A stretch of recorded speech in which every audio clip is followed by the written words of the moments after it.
Good day, 3D artists! My name is Luis from Horncave. This week, I didn't have much free time, so I decided to make some characters for the channel to join us throughout our videos. The challenge was to do it in a single day and keep it very simple and easy to create. So, let's get to work! The idea was to use sock puppets as a base, but with an animal theme, and these were the results. Now we're going to model our characters.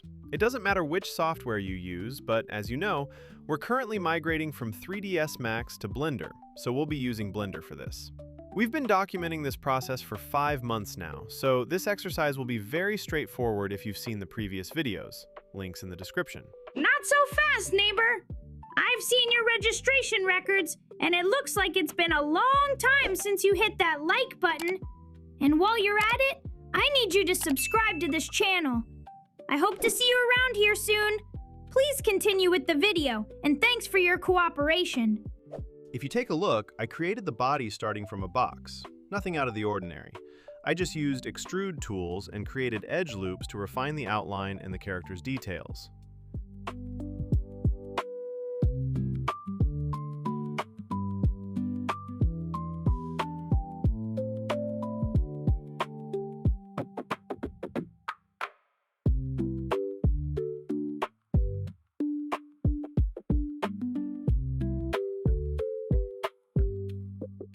To make the nose, I started from the base mesh itself.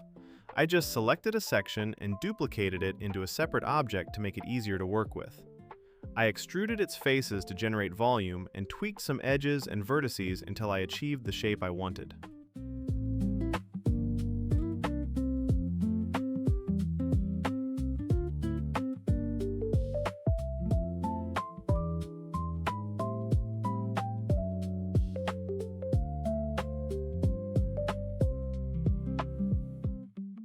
Modeling the ears was even easier because it was just a matter of creating the basic shape from a plane, then extruding it to add volume, curving it slightly, and adding a few small details.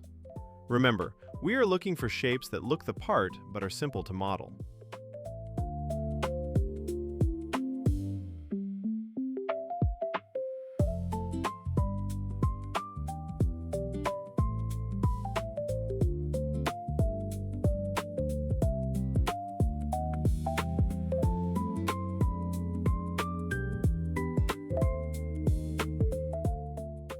Once those details were finished, we moved back to the opossum's body to create the bulging section and optimize the mesh a bit more.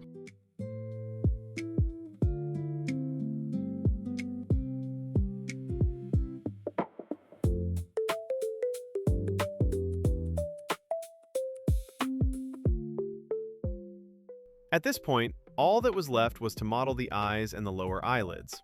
This way, we emphasize that judgmental look possums have much more. Next was creating and organizing the UVs. The only thing to consider was whether to make a single island for the whole character with just one cut, or to have several UV islands to stay truer to how puppet fabric behaves. I don't think I have a video explaining UVs yet, so I'll make one soon. Oh, I see. It's like a puzzle, where you have to arrange all the parts to optimize the space. How interesting!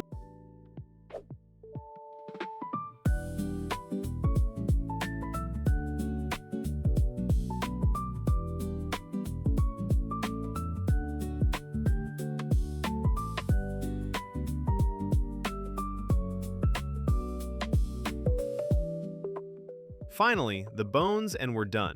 Don't even think for a second that I'm going to show all the headaches rigging in Blender gives me, because I won't. But for now, I'll just say that this type of character is very easy and fun to rig. And just like that, our character is ready. Wait! What about the texture? Don't worry, this video was just to show you how we can create characters from very simple ideas.